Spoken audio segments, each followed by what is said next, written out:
Chapter 37. High Consciousness. We risked the fate of T. Hammond's body again and again, and now I was a lone human carrying the bag labeled quality drugs, with the cat fast asleep inside. "Do you know the way?" "I've heard rumors about a magic door," said Cicero, "but I've never found it, otherwise I would have left weeks ago." There was a way, but which way was right for us? I dedicated every fiber in this body to this opossum's guidance, and now my lord was unsure. How had he been certain of our path if he couldn't find the way? "I'm fairly certain it was a door," said Cicero. "It has to be around here somewhere, because it has proportions caused by magic. Now where did they put it?" Magic? Is that what this was after all? Even these walls were magical, because they'd been vibrating with my footsteps. A sense of mystic wonder mirrored my mind when the walls absorbed each thought that passed into my brain, as if I was projecting each new idea across thin air. Oh, how could it happen just like this? Poetic and intense. Of course, these visuals were not impossible, but it was improbable to my senses. Was everything connected like this all the time? My hand touched the walls, and I felt the magnetic vibration rattle through my body. "You're right, there is magic around these parts." I felt the sound wave rattle up through my chest into my head through the metallic door. The whole hallway was in tune when I fell to my knees in order to express my gratitude. All these walls, oh, they've been holding up such a strong shelter above my head. How grateful I am for you. We've shared our nights together, but today, in this moment, I forgive all of you. You were there above me, beside me, all along. And this floor, of course I won't forget you. You carried me when I couldn't carry myself.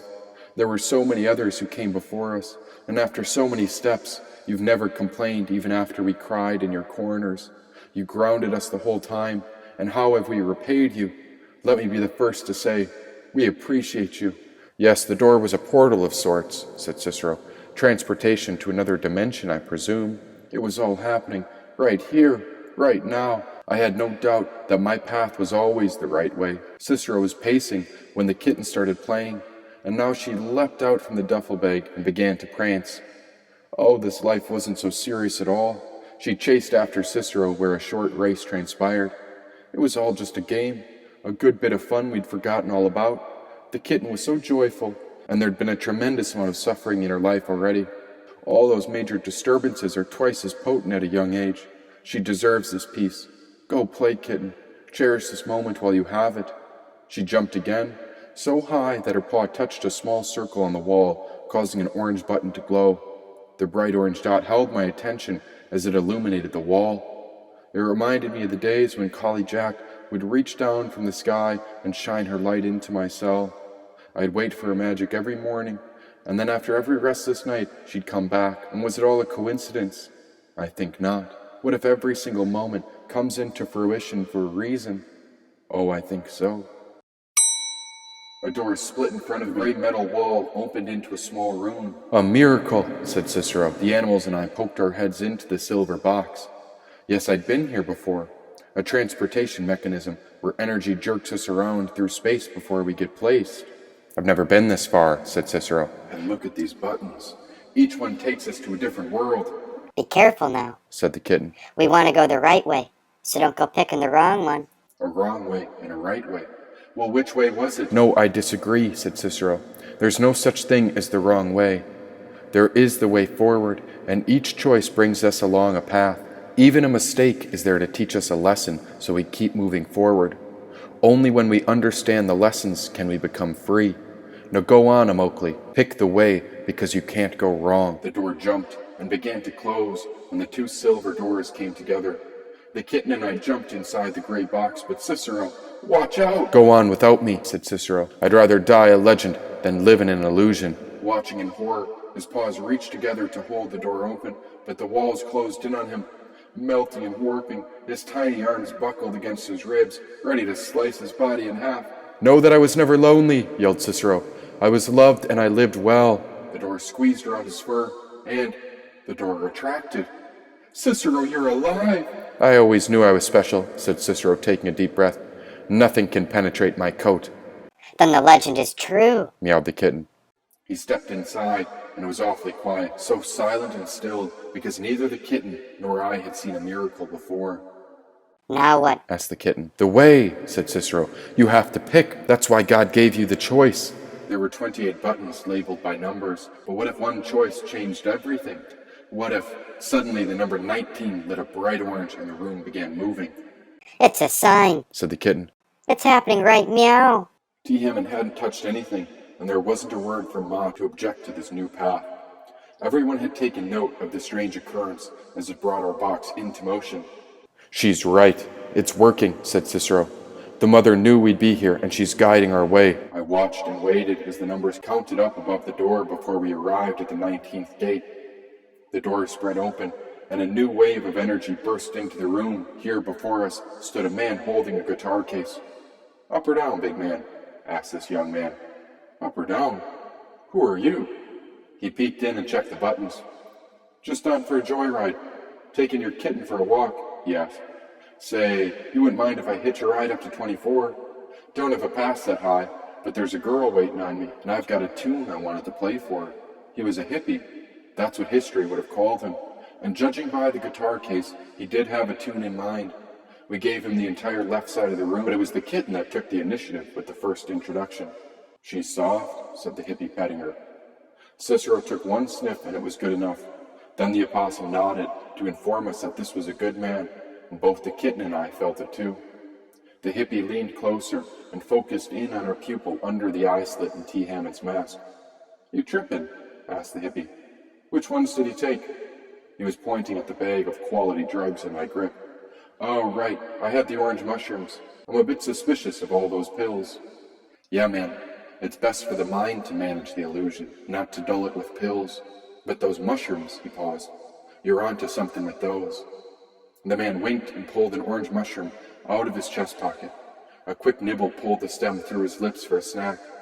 Smiling now, the hippie began humming a tune when he pressed the button of the 24th gate. The door jolted shut and the gray box started moving again. I heard about a guy like you, said the hippie. There's a rumor about the one-eyed Jack. They say he's a bit like a beast, not quite a demon, but too run down to be an angel. They say he's stuck somewhere in the middle, but you don't seem so bad to me. I paused. And what side are you on? Which side? I'm on all sides, man. I'm on our side. The hippie paused. I used to be a soldier before I found the pyramid, but once you see a war with your own eyes, I'd let the world destroy me before I shoot someone again. Yeah, man, I'm on the side that the rest of life is on. I stand with the living because if you're against somebody, then you're not with us. This isn't a good place, I told the hippie. You should leave when you get the chance. The nature outside will welcome you if... Oh, I know, said the hippie. We're flying out of here the first chance we get. Fly. But you don't have any wings, I wondered. Got my wings in the case, he added right back. The hippie knelt beside the guitar and popped the latches on the case open.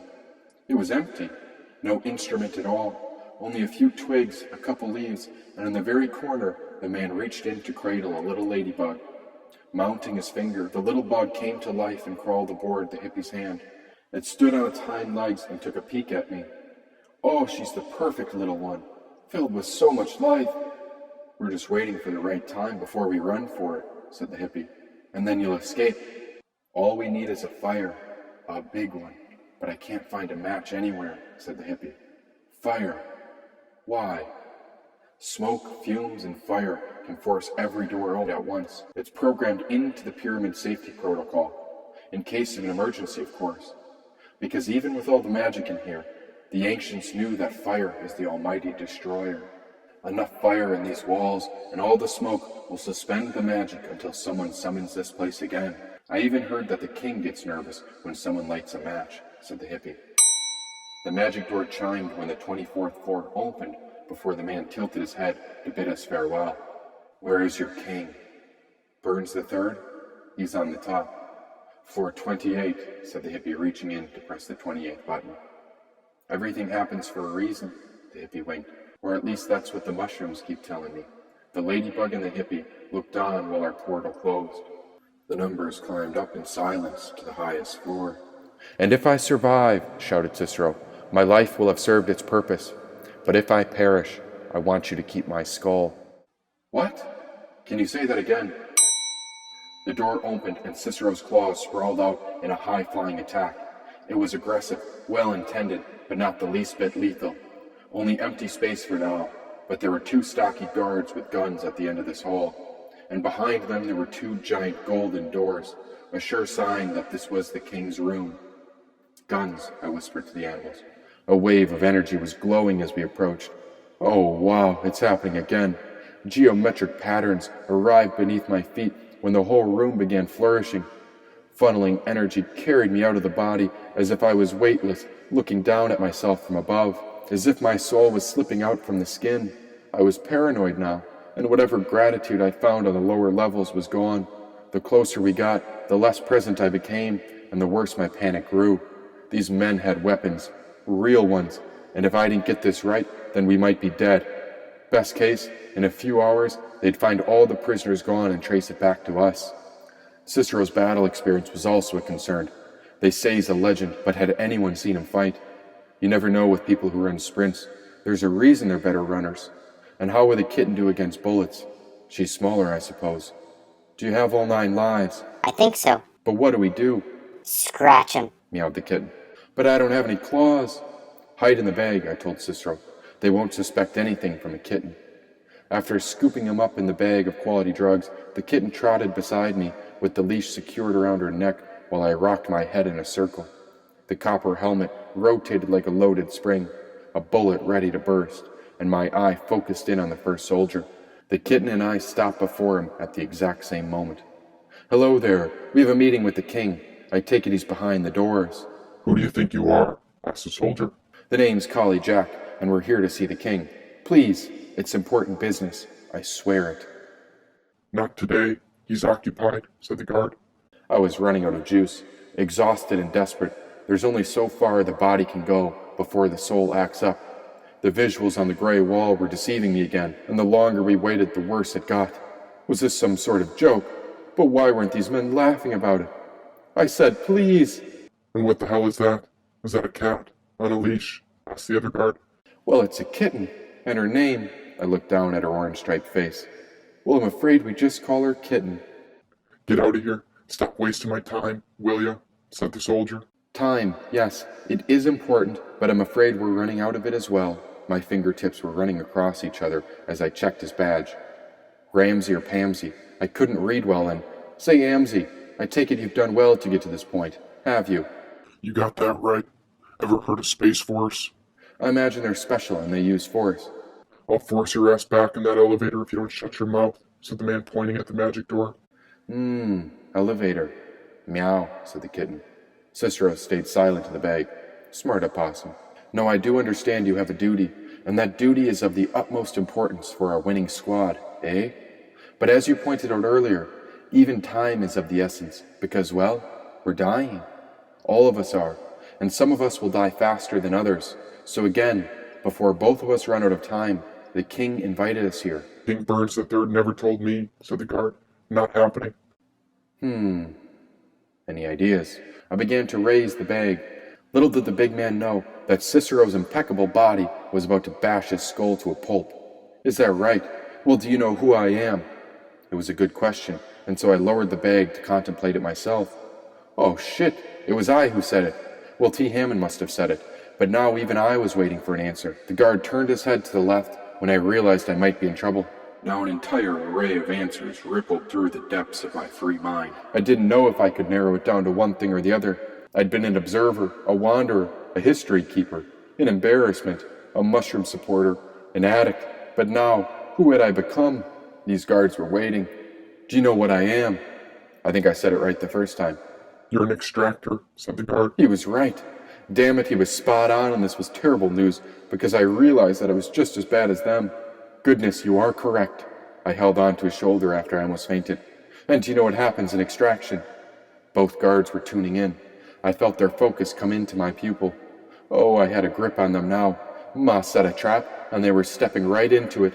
2 tiny rays of light were glowing from their foreheads as the geometrical source was flowing into me. They were listening while fantastic shapes evolved and spewed all around, but we needed to focus. Because if my answer was less than impressive, I imagined things would get messy quick. I had their attention, but how was the kitten still smiling? Goodness, she hadn't a clue what could be coming. Well, I'm part of the war that goes on in here, I tap my helmet. Oh yes, there's a battle in the brain, and I'm responsible for making the prisoners go. Well, how do I say it? Just say it. Absolutely insane. Have you ever seen someone lose their mind? It's not a quaint sight. Both guards were curious. I'd lost my mind before, but these two hadn't a clue what it felt like. It's hard to tell someone what happens, since you have to experience it for yourself to understand. Everyone thinks they're just a body, living in a world, but I'd seen the land without human skin and bones. And these people hadn't a clue there was a life beyond this dimension. Well, I can't tell you who did it, but I can tell you what I saw. Deep down in Extraction, they have a screen that explains various punishments. Because the first time I saw this screen, I remember a gentleman who was filleted with a knife up under his chin.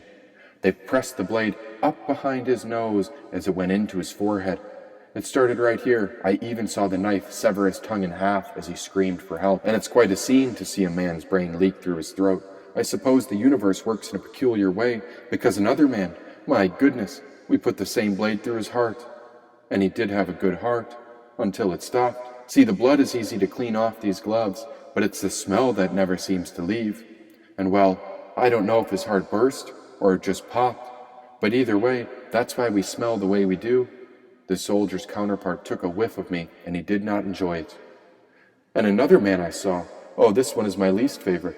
Have you seen a bear trap? My fingers were dancing in the air. Light rippled across the sleek black gloves, and what a flamboyant show it was. Because yes, these are our fingers, and they were up to something far more than dancing. It was extravagant air pirouetting, a magnificent performance indeed, all free of charge, and dazzling under man-made light. And who added these tiny flashes? Was I doing it, or was it doing it to me? A bear trap, asked the second guard. Yes, a bear trap is quite strong, and do be careful opening it. Thankfully someone else opened it. I bet it was Reynolds. I'm sure Reynolds opened it because... You know Reynolds? Asked the guard. Do I know Reynolds? I put my hands on my hip. That's so silly, because we were just together a minute ago. He was in on all this too. I owe that man my life. He fought beside me in the Great War, said the guard. I pictured the silhouette of Reynolds screaming in his chair as he cried for help. Oh, goodness, I must have forgotten to unlock his shackles. Well, I'd consider our relationship a special one. The guard picked up the device on his shoulder and spoke. King, you there? Give him the big sad eye. Make sure he sees it. Yes, said the king after sniffing his nose and coughing. What is it now? A guy named... The guard snapped his fingers at me. My collie Jack. Jack from Extraction is here to see you, said the guard. Of course. Send him in at once, said the king.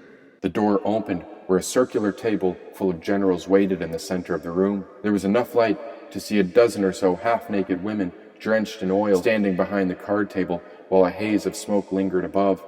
A deck of cards was being shuffled, while the preacher sat beside another half-naked girl. Get him a mimosa, said the king, pointing at a girl. Extra vodka and a splash of champagne. That's a bunch of generals and a whole lot of women. So what now? Please don't mess up, whispered the kitten.